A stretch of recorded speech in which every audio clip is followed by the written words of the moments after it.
먼저 말씀을 전하기 전에 제가 들은 한 이야기를 여러분과 함께 나누려고 하는데요. 오늘 윤아가 이제 오늘 교회에 처음에 왔어요. 자신이 올 수 없으니까 이제 부모의 품에 안겨서 교회로 왔습니다.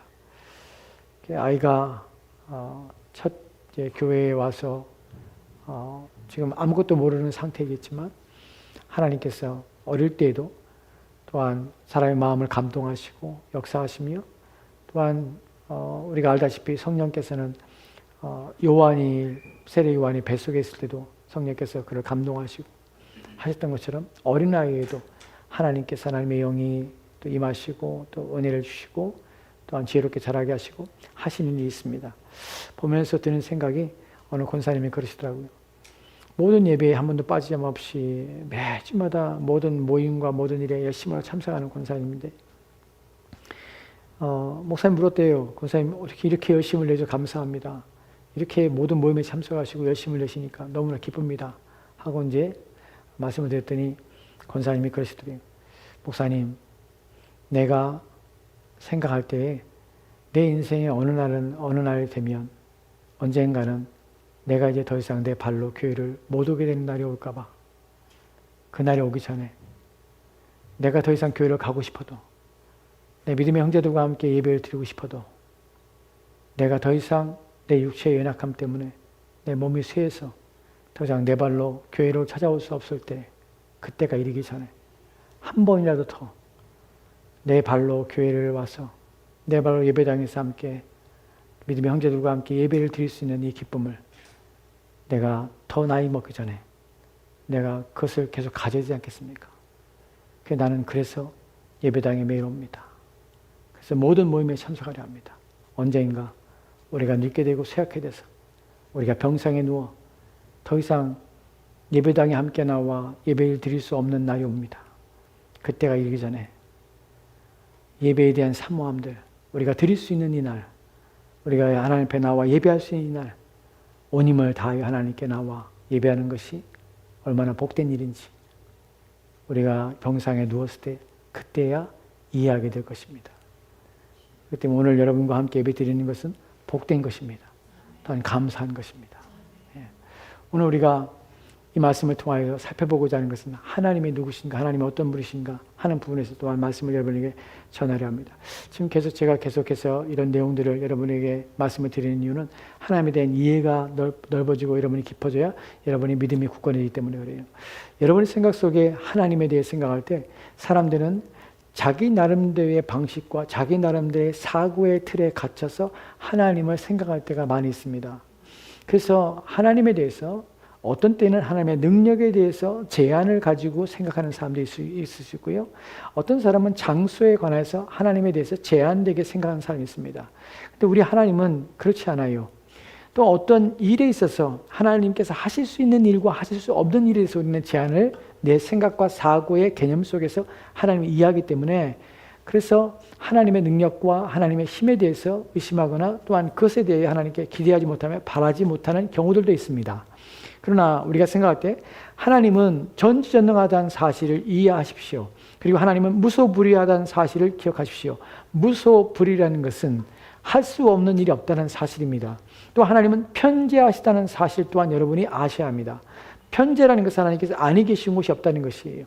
우리는 2023년이라는 또한 5월 지금 7일이라는 이 시간 속에서 우리는 또한 지금 열린교회 예배당이라는 공간 속에 우리는 존재합니다. 이곳에 우리는 지금 있는 것이에요. 우리는 같은 시간, 같은 때에 동시간적으로 다른 곳에 있을 수 없을 뿐만 아니라 한 곳에만 머물러 있습니다. 내가 이 시간에 이곳에 존재하는 나는 다른 곳에 동일한 시간대나 또한 동일한 모습으로 다른 곳에 동시에 존재할 수 없습니다. 그럼 하나님은 그럴 수 있는 하나님이라는 사실을 여러분이 아셔야 합니다.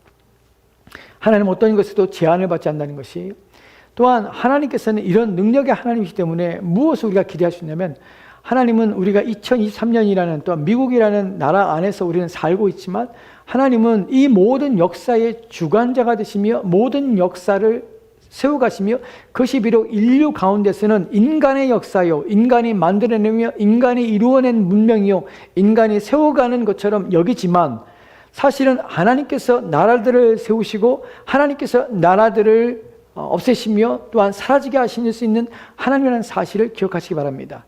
세상 역사는 또한 세상의 나라들은 각 나라의 주권자들과 국민들과 각 나라의 정치가들에 의해서 세워지고 또한 이루어지는 것처럼 보입니다. 나라가 세워질 때 또한 나라가 분열될 때에 또한 나라가 합쳐질 때에 이런 모든 일들은 역사 속에서 어떠한 역사의 배경적인 사건들과 일들로 말미암아 되어지는 것처럼 우리의 눈에는 보입니다. 하지만 실제적으로는 하나님께서 허락하셔야만 새 나라가 세워지고 하나님 허락하지 아니하시면 어떤 나라도 세워질 수 없다는 사실을 기억하시기 바랍니다. 우리는 다니엘서에서 하나님께서는 미래에 세워질 나라들에 대해서 이미 예언하셨고 이미 말씀하신다는 사실을 보게 됩니다. 다니엘서는 우리가 알다시피 500년, BC 500년 여간에 우리가 기록된 책입니다. 400년, BC 400년대에서 500년대 사이에 BC 4세기에, 5세기에 기록된 예언서입니다. 그런데 그 당시에 이미 세워지지 않을 헬라라는 BC 3세기에 세워지는 그 나라에 대한 이야기가 헬라가 세워질 것을 또한 BC 2세기에 세워지게 될 로마가 세워질 것에 대해서 하나님은 이미 알고 계셨으며 그 나라들을 준비하셨으며 세워지게 하신다는 것이에요. 즉 세상의 모든 역사의 주관도 인간이 아니라 하나님에 의해서 세워지며 하나님에 의해서 소멸되며 사라지게 된다는 것이에요. 오늘 수많은 나라들이 그렇게 왔습니다. 또한 지금도 마찬가지입니다. 우리가 그리스도인으로서 늘 기억하고 생각할 것은 뭐냐면 우리 하나님은 세상보다 크시다는 것이에요. 세상의 모든 나라보다 크시며 그 모든 것들을 자신의 뜻대로 주관하신다는 사실을 우리는 기억해야 합니다. 이것이 잘 기억이 안 돼요. 우리는 자꾸만 정치가들이 세상을 주관한 것처럼 보이고 또한 사람들이 세상을 주관한 것처럼 보입니다. 나라들이 세워지고 변화된 것처럼 보입니다. 우리는 역사 속에서 그것들을 배우기 때문에 그러죠. 사람이 기록한 역사 속에서 우리는 역사의 현장을 보고 역사 속에서 변화를 보고 역사 속에서 어떤 기발점이 생기고 역사 속에서 어떤 문화를 보고 이런 것들을 우리는 보게 됩니다. 그래서 나라들이 세워지고 사라지는 것이라고 우리는 배우고 익힙니다. 그것이 우리로 하여금 신앙과 세상 역사가 우리 마음속에 충돌이 되어서 우리로 하여금 하나님에 대해서 제안하고 하나님이 하신 일들에 대해서 우리는 생각하지 못하는 그런 우리의 믿음과 우리의 신앙의 영역을 확장하지 못하는, 그래서 우리는 그 안에서 맴도는, 그 안에서 갇혀 지내는, 그래서 하나님에 대해서 우리는 제대로 인식하지 못하면 그를 바르게 이해하지 못하는 그런 상태에 놓이게 된다는 것입니다. 이에 대하여 성경의 내용들을 좀 보도록 합시다. 하나님께서 어떻게 하시는지에 대해서 먼저 살펴보도록 합시다.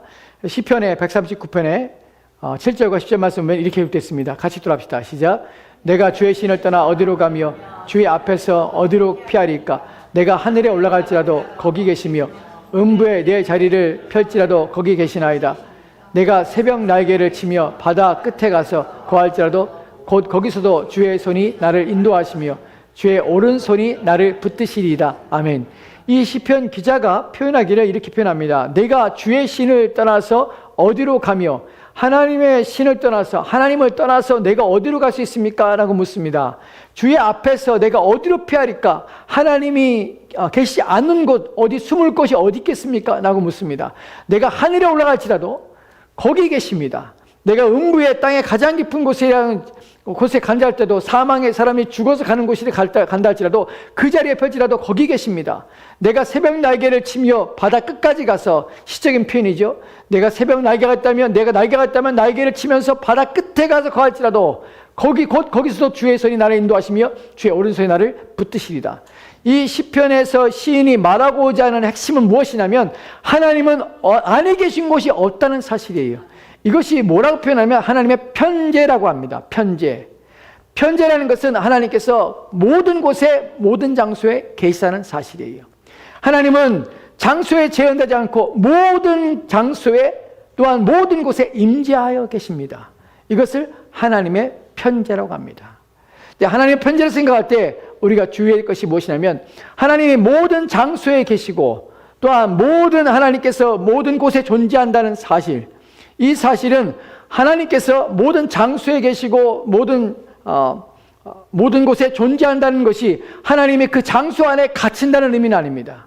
하나님은 우주보다 크신 분이기 때문에 오히려 우주가 그의 품 안에 있고 또한 그가 우주를 지으신 분이기 때문에 우주의 모든 것들은 그의 손길이 닿지 않는 곳이 없으며 그를 담아낼 수가 없다는 사실이에요. 우주를 만드신 분은 우주보다 더 크셔야 합니다. 그 크신 분이기 때문에 그 우주를 만드신 분 하나님을 담아낼 수가 없어요. 왜냐하면 그분은 더 크신 분이기 때문에. 편재란 바로 그런 의미입니다. 하나님은 온 우주보다 크시며 모든 것을 그 안에서 담아낼 수 있는 분이 오직 하나님이시며, 그렇기 때문에 하나님께서는 안에 계신 곳이 없으며 또한 하나님께서는 모든 곳에 임재해 계신다는 사실입니다. 이것이 성경이 말하는 편재라는 말의 의미입니다. 이것이 왜 중요한가 하면 하나님은 장소에 제한되지 않고 또한 공간에 제한되지 않고 시간에 제한되지 않습니다. 이것이 말해주는 중요한 것이 뭐냐면 하나님은 우리와 전혀 다른 존재이시며 이 땅에 존재하는 또 우리가 알고 있는 그 어떤 피조물과도 전혀 다른 존재라는 사실이에요. 여러분, 우리가 잘 알고 있는, 또한 여러분이 성경을 통해 알고 있는 가장 능력 있고 힘 있는 자가 누구입니까? 사단입니다. 사단.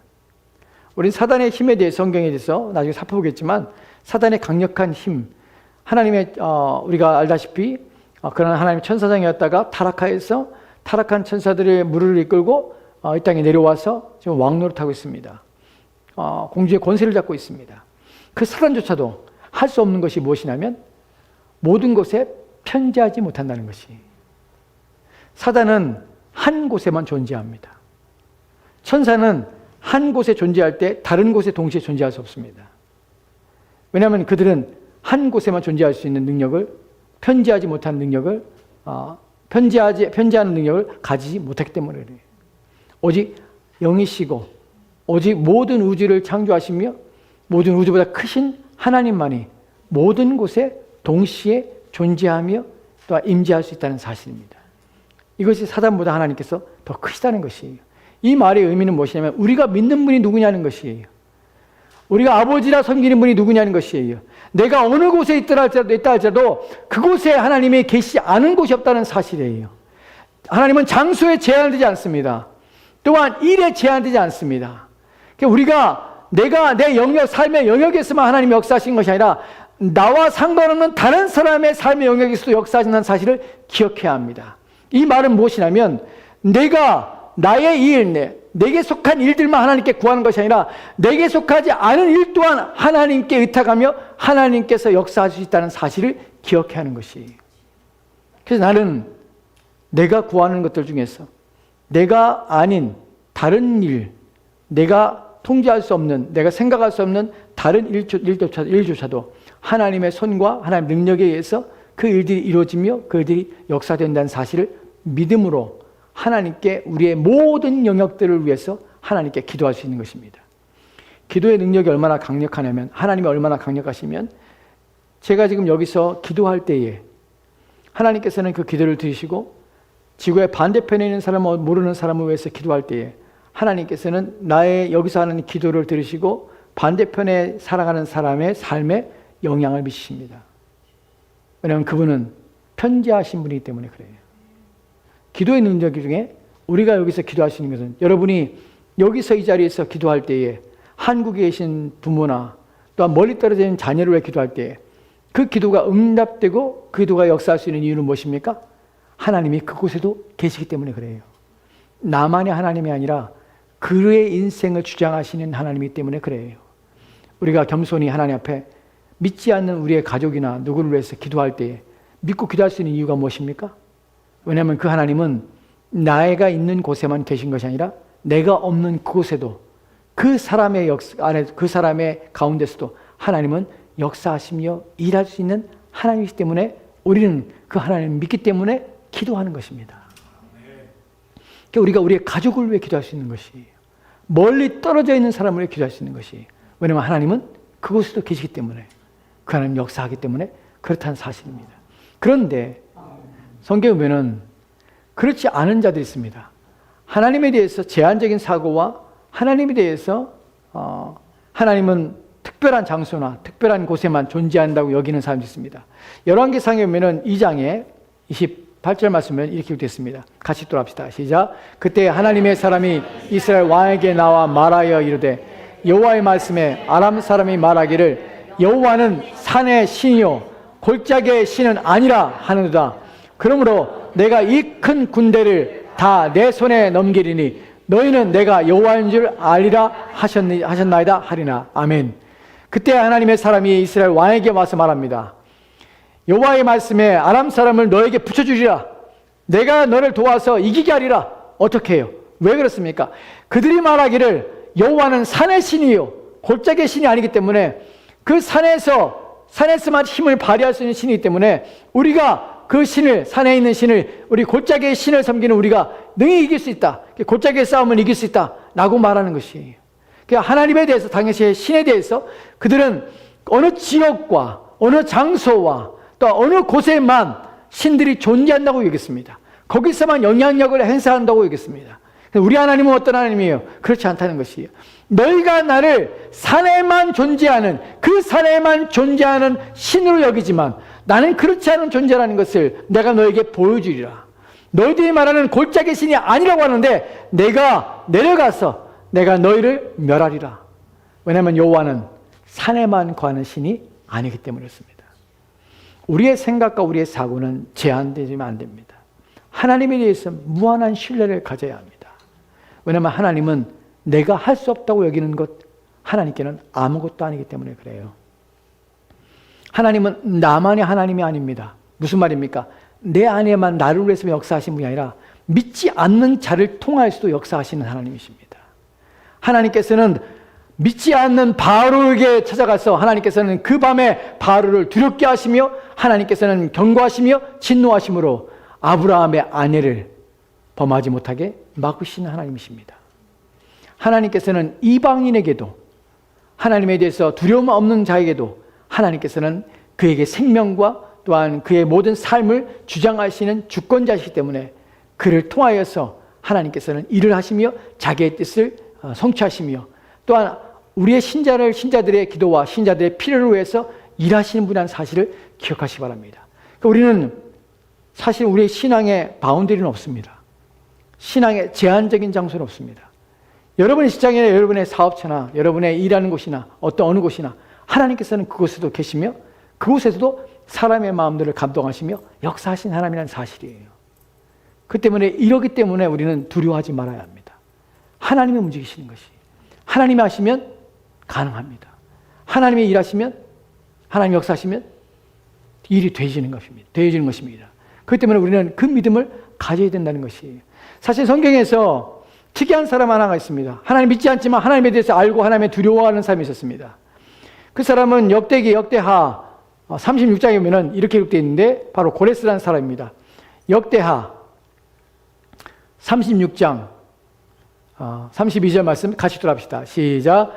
바사왕 고레스가 이같이 말하노니 하늘의 신 여호와께서 세상 만국을 내게 주셨고 나에게 명령하여 유다 예루살렘에 성전을 건축하라 하셨나니 너희 중에 그의 백성된 자는 다 올라갈지어다. 너희 하나님 여호와께서 함께 하시기를 원하노라 하였더라. 아멘. 고레스라는 왕, 바사왕입니다. 바사라는 것은 페르시아 왕입니다. 페르시아 왕이 일어날 것을 하나님이 예언하셨고 고레스를 통해서 페르시아라는 나라를 세우셨습니다. 그런데 고레스가 하나님의 그 고백하기를 뭐라고 말하냐면 하늘의 신 여호와께서 세상 만국을 내게 주셨다고 표현합니다. 이 사람은 하나님 믿는 사람은 아닙니다. 그런데 자신이 깨달았게 된 것이에요. 누구에 대해서? 하나님이라는 신이 계신데, 여호와라는 신인데 이 신이 얼마나 크신지를 인식하게 된 것이에요. 인식하게 되자 이 사람의 마음속에 하나님이 주신 마음을 주신 것이에요. 이 사람이 비록 하나님 믿지 않지만 하나님께서는 불신자의 마음에 하나님의 뜻을 이루기 위한 선한 마음을 그의 마음 안에 두시고 그를 행하게 하신 것이에요. 왕의 마음을 움직이시는 분이 하나님이십니다. 믿지 않은 자의 마음 또한 움직이시는 분이 하나님이라는 사실이에요. 우리는 그래서 두려워하지 말아야 되는 것이에요. 사람에 대해서 우리는 두려워하며 염려하지 말아야 되는 것이에요. 왜냐하면 이 세상 모든 것들은, 모든 일들은, 모든 사람은 누구의 통제와 하나님의 통제와 다스림을 받고 있다는 사실을 믿어야 합니다. 하나님은 그렇게도 역사하십니다.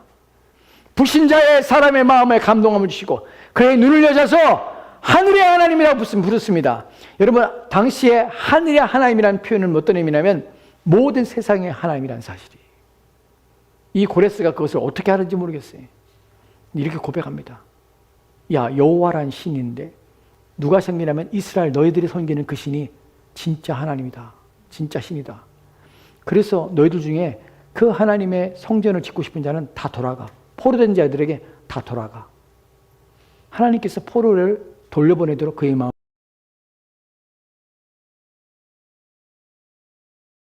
하나님이 하신 것입니다. 놀라운 것은 우리가 인생을 살면서 때로는 우리가 알 수 없는 누군가에게 호의를 받는 경우도 있습니다. 이 일이 일어날 수 없는데 이 일이 되어질 수 없는데 누군가부터 나에게 도움을 주는 일들이 있습니다. 여러분 그것은 행운이야. 내게 좋은 일이 생겼다. 하나님이 주시는 은혜입니다. 하나님께서는 내가 알지 못하는 가운데서도 나를 긍휼히 여겨서 내게 필요한 것들을 채워주시고 필요한 때에 사람들을 보내주시고 만나게 하시는 것이. 근데 그것은 신자들만 아니라 불신자를 통하여서 하나님 역사하시는 것이. 도구로 사용하시는 것이. 왜냐하면 하나님께서는 전능하신 하나님이기 때문에 이 일들을 하시는 것입니다. 하나님은 이스라엘 백성들이 어떤 하나님이시고 어떻게 이끌어가는지를 성경의 신명기에 보면 4장에 이렇게 말하는 것을 보게 됩니다. 신명기 4장 봅시다. 같이 들어갑시다. 시작. 어떤 신이 와서 시험과 이적과 기사와 전쟁과 강한 손과 편팔과 크게 두려운 일로 한 민족을 다른 민족에게서 인도하여 낸 일이 있느냐? 이는 다 너희의 하나님 여호와께서 애굽에서 너희를 위하여 너희의 목전에서 행하신 일이라. 이것을 내게 나타나심은 여호와는 하나님이시요 그 외에는 다른 신이 없음을 내게 알게 하려 하심이라. 아멘. 우리가 성경을 통해 보게 되는 것, 또한 우리의 인생 믿음의 삶을 살아갈 때 우리가 보게 되는 것이 무엇입니까? 어떤 신이 와서 시험과 이적과 기사와 전쟁과 강한 손을 펴서 크게 두려운 일로 한 민족을 다른 민족에서 끌어낸 적이 있느냐? 여호와 하나님밖에 이렇게 한 일이 없지 않느냐? 이스라엘 백성들에게 이것이 역사적인 사실이고 실제로 경험했던 일입니다.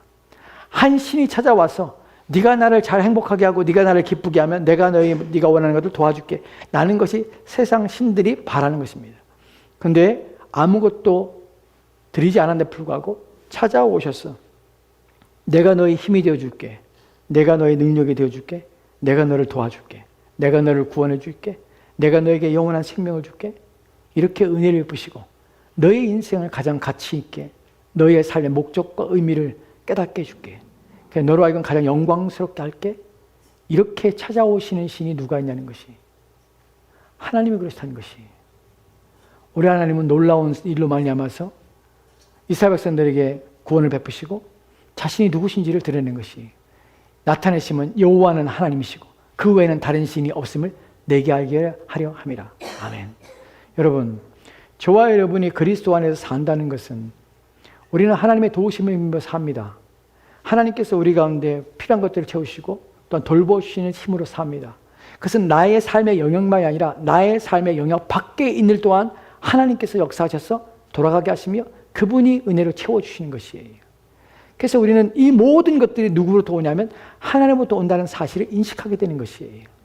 제가 여러분에게 말씀드리고 오늘 말씀을 통해서 이해하고자 하는 것은 여러분 결코 여러분의 삶의 영역의 테두리 안에서 하나님을 제한하지 말라는 것이에요. 여러분의 믿음의 영역은 커져야 합니다. 세상을 움직이신 분이 하나님이십니다. 세상에 세우시고 세상을 망하게 하신 분도 하나님이시고 역사 속에 살아가는 수많은 나라 또한 하나님의 손에 의해서 세워졌고 망하여 갔습니다. 하나님이 아니시면 안 되는 것이에요. 삶의 영역에서 하나님은 나의 삶의 영역에만 제한되는 분이 아니라 내 영역 바깥에서 이루어지는 일들도 하나님의 손에 의해서 된다는 사실을 믿어야 합니다. 그분이 하고 계시는 것이에요. 그걸 우리는 삶의 주의하여 생각해 보는 것이에요. 어떤 일이 일어났을 때 하나님이 왜 이 일을 내게 이루셨고 이 일이 내게 다가오며 이 일이 내게 주어졌는가를 생각해 보셔야 하는 것이에요. 이것이 내게 유익이 될 것인가? 아니면 이것이 나를 하여금 하나님의 인내하며 또한 징계하며 바르게 하시는 도구로 삼으시는가? 우리는 늘 고민하며 우리의 인생을 살펴야 합니다. 그리고 모든 좋고 유익한 것들은 하나님께 온다는 사실을 고백해야 합니다. 그분 앞에만 감사해야 합니다. 하나님은 그러신 분이기 때문에 그래요. 이것이 우리의 믿음입니다. 믿음은 내 개인만이 아니라 내 주변에 벌어진 일, 심지어는 내 사회 가운데 벌어진 일, 이것 또한 하나님께서 어떤 일로 형벌로 어떤 일로 유익으로 모든 걸 채우시고 이끌어 가시며 역사하신다는 사실이에요. 이 세상은 결국 하나님의 손에 의해서 움직이고 또한 보존되다가 어느 날 그리스도가 오시는 그날에 이 세상의 모든 삶은 그치고 우리에게 눈에 보이던 것들은 다 불타없어지며 새로운 하나님의 나라가 세워지게 될 것입니다. 그것을 우리는 기다리며 살고 있는 것이, 여기서 오늘 우리가 살펴볼 중요한 내용들을 좀 더 살펴봅시다. 여러분, 예레미야서가 지금 우리가 살펴본 예레미야서의 중요한 점이 무엇이냐면, 이런 사람들이, 당시의 사람들이 이제 멸망해가는 남유다의 백성들이 두려움과 공포심 가운데 있습니다. 사람이 인생을 살 때에 자기 생명의 위협을 느끼는 것만큼 두려운 것은 없지요. 당시에 예레미야서를 썼을 때에 당시의 사람들의 마음은 갈팡질팡했습니다. 왜냐하면 위에는요, 강대국이 아수르라는 나라가 떡하니 자리 잡고 있습니다. 200년간의 긴 시간 속에서 강대국으로서 점점점 강성해지고 있습니다. 그 옆에는 바벨론이라는 조그만 나라가 이제 세워지기 시작했는데, 바벨론 나라가 점점 나라를 흡수하면서 조그만 촌촌락들을 흡수하면서 이제 세력을 확장하면서 아수르와 계속 갈등하고 있었어요.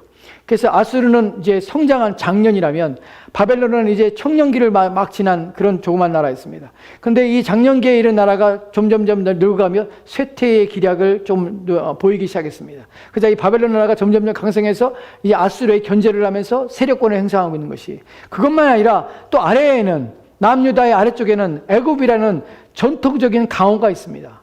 그 강호가 항상 틈타서 중동이라는, 그래서 지금 남유다가 있는 곳을 호시탐탐 노리고 있는 것이, 여기는 가운데서 아수르와 신흥 바벨론과 또 애굽이라는 나라 속에서 갈등하고 있는 것이에요. 외교적 고민과 고립관계 속에 있는 것이. 그래서 어느 나라를 선택하며 어느 나라에 붙어야 내 생명이 살지를 고민하고 있는 것이에요. 백성들은 날마다 두려운 것이에요. 언제 어느 때 어느 나라가 침략해서 자기들을 삼키며 자기들을 죽일 수 있다는 사실 때문에 불안과 공포 가운데 사는 것이에요.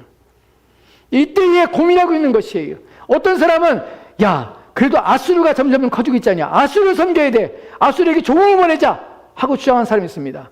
어떤 사람은 애굽은 정통적인 강호야, 애굽을 무시하면 우리가 끝장나, 애굽에게 손을 대고 애굽에게 손을 벌리는 것이 옳아 라고 얘기하는 사람이 있습니다.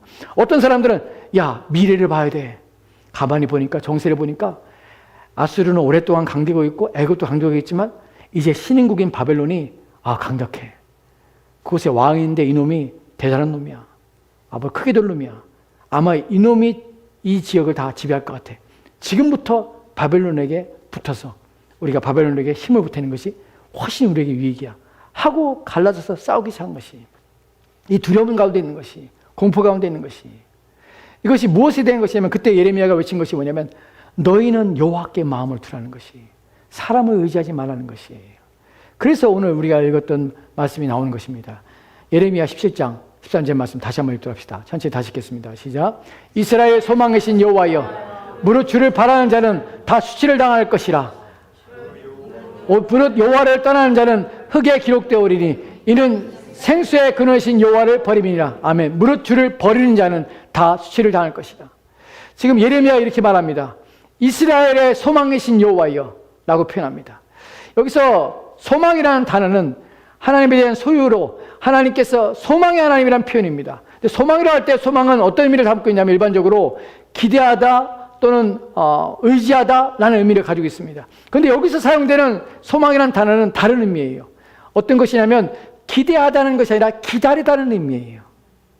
여호와를 기다리다.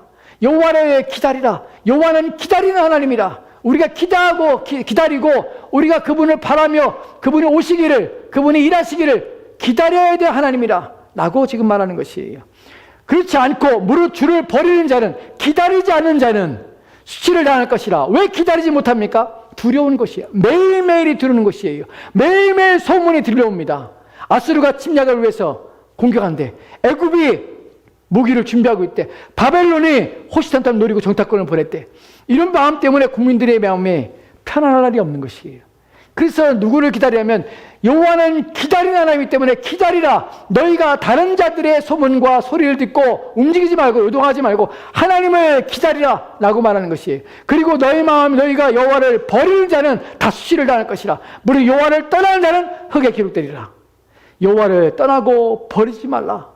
너희들이 의지할 자가 누구냐? 하나님이라 라고 지금 예레미야가 외치는 것이, 이들이 왜 이런 마음 먹고 무엇 때문에 여호와를 떠나며 버리게 됐는가 하는 부분에서 예레미야서 17장 5절과 6절 말씀 이렇게 기록되어 있습니다. 같이 돌아봅시다. 시작.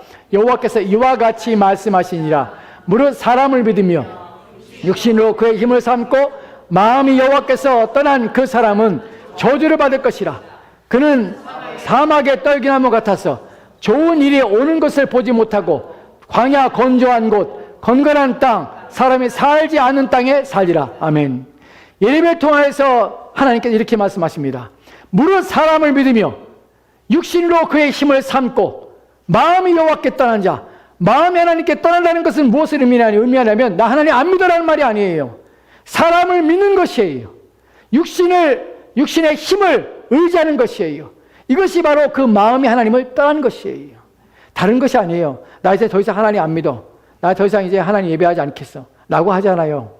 하나님께 예배할 거 다 해요. 하나님께 나와 제사도 드려요. 근데 그들이 마음이 버린 것이 어떻게 해요? 사람을 믿는 것이. 본문에 사람 믿는다는 말이 믿다는 말이에요. 어떤 의미냐면 의지하다, 의존하다는 것이. 근데 이 말에 가지고 있는 단어의 또 다른 의미가 무엇이냐면 무엇 때문에 의존하고 무엇 때문에 의지하게 되는가. 첫 번째로는요.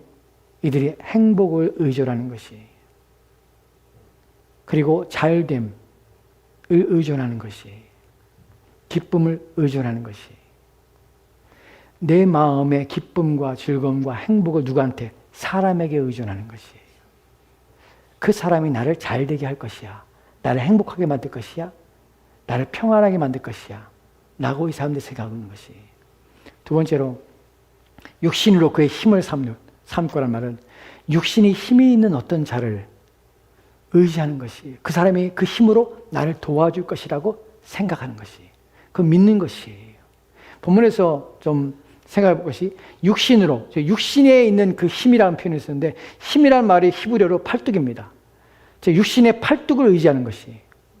여러분 팔뚝을 의지하는 것이 한국말에 그런 말이죠.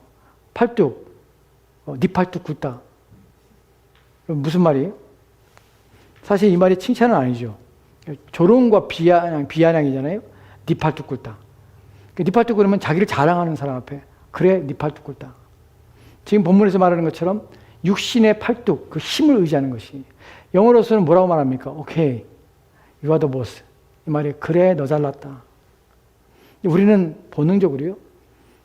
팔뚝이 굵은 사람들, 육신의 팔뚝이 아니라 힘 있는 사람에게 복종합니다. 힘 있는 사람을 자신도 모르게 의지하게 됩니다. 지금 누가 그러냐면 이스라엘 백성이 그러는 것이. 지금 예레미야가 말하고 싶어하는 것이 그것이에요. 너희 인생 가운데서 네가 의지하는 것들은 네가 눈에 보이는 자들이 아니야.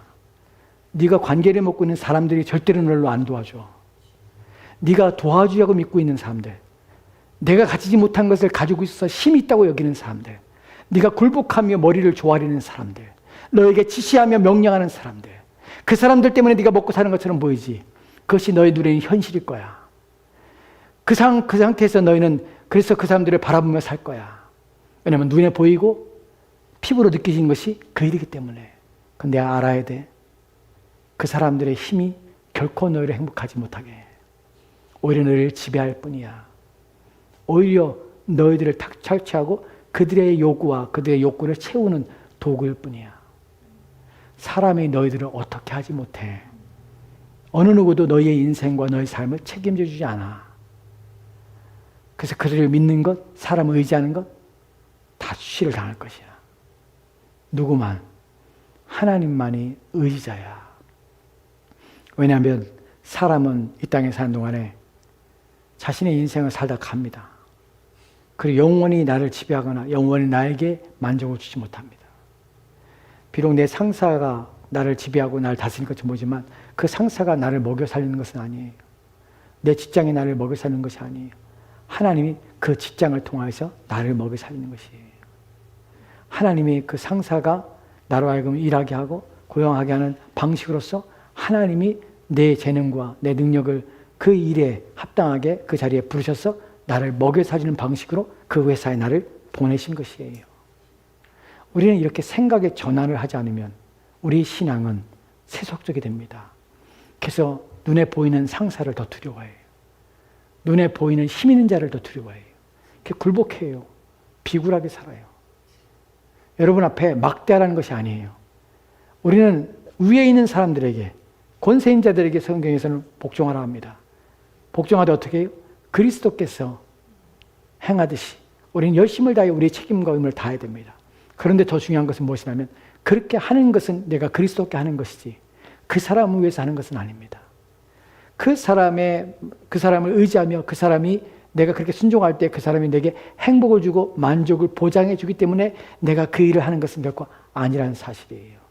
여러분 일터에 나가서 일하지만 그 일터가 여러분에게 양식을 공급해 주는 것이 아니라 그 일터를 통하여서 공급하시는 분이 따로 계신데 그분이 하나님이십니다.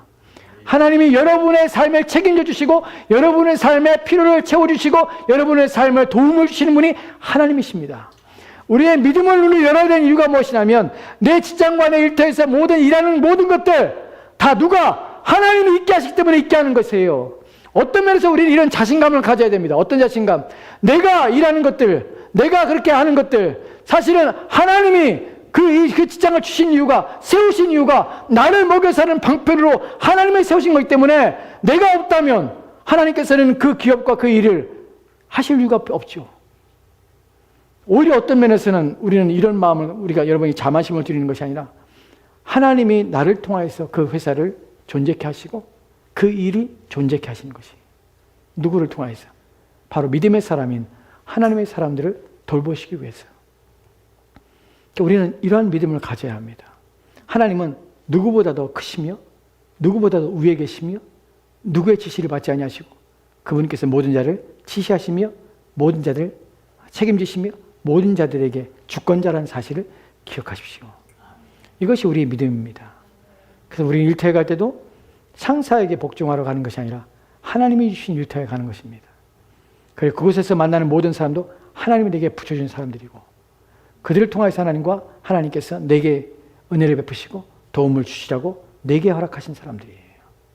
그러니까 우리는 이런 하나님에 대한 믿음, 신뢰를 가지고 겸손하지만 우리는 믿음에 있어서 우리의 믿음의 지형을 넓히고 생각을 넓혀서 두려워하지 말고 사람을 두려워하지 말고 하나님만을 두려워합시다. 하나님이 주인이심을 믿읍시다. 사람의 팔뚝 큰 거 아무 의미 없습니다. 그 사람이 하는 거 아닙니다. 하나님께서 나를 치지 않는 한, 내게 수치를 주지 않는 한, 그것을 허락하지 않는 한 결코 내가 수치를 당하는 일은 없습니다. 참새 2마리가 한 아사르에 팔립니다. 하나님 허락하지 않으면 하나도 땅에 떨어지지 않는 것을 여러분 믿으십니까? 하나님 허락하지 않으면 다른 사람이 내게 어떻게 못합니다. 하나님께서 하시는 것이 하나님만을 그래서 우리는 믿어야 하는 것이 그래서 예레미야서 17장 13절 말씀 다시 보면 마지막에 이렇게 말합니다. 무릇 주를 버리는 자는 다 수치를 당할 것이라. 사람을 믿고 사람의 힘을 육체의 힘을 의지하며 사는 자는 수치를 당할 것이다. 그리고 무릇 여호와를 떠난 자는 흙에 기록될 것이다. 여러분 성경에는 책에 기록된다는 단어가 나옵니다. 성경에 책에 기록될 때 우리가 알고 있는 것은 하나님의 생명책에 우리의 이름이 기록된다는 사실을 성경이 말하고 있습니다. 근데 또 다른 의미 속에서 어떤 자들은요, 생명책이 아니라 흙에 그 이름이 기록된다는 것이. 흙이라는 말이 무슨 말입니까? 지워지는 것이. 의미 없는 것이에요. 그의 인생을 아무도 기억하지 않는 것이에요. 사람들은 자신의 인생의 이름이 기억되기를 간절히 바라지만 우리 인생 속에서 가장 기록되기 원하는 것이 있다면 하나님의 생명책에 내 이름이 기록되어 있는 것이 가장 큰 복입니다. 가장 큰 저주는 하나님이 기록하지 않는 인생이에요. 그 이름이 흙에 기록되어서 지워지고 잊혀지고 하나님께 버림받은 것입니다. 우리는 아까 5절과 6절 말씀에서 저주란 표현을 봅니다. 저주는요, 사람이 사람을 저주하는 것은 아무것도 아닙니다. 왜 아무것도 아닐까요? 그 실행 능력이 없기 때문에 그래요. 저주의 실행 능력은 누구한테 있습니까? 하나님께 있습니다. 저주란 말을 하나님께서 버리신다는 것이에요. 흙에 기록되는 것은 하나님의 저주입니다. 그래서 버려서 하나님이 기억하지 않는 인생, 그래서 영원히 심판과 진노 가운데 버려진 인생, 그것이 바로 사람을 믿고 육체의 힘을 의지하며 사는 자들의 결말입니다. 저와 여러분들은 전능하신 하나님 믿고 있습니다. 편지하신 하나님 믿고 있습니다. 내가 선 곳 어디서나 나와 함께 하십니다. 그리고 내게서는 어디서나 나를 돌보시며 나를 보호하신 하나님이십니다.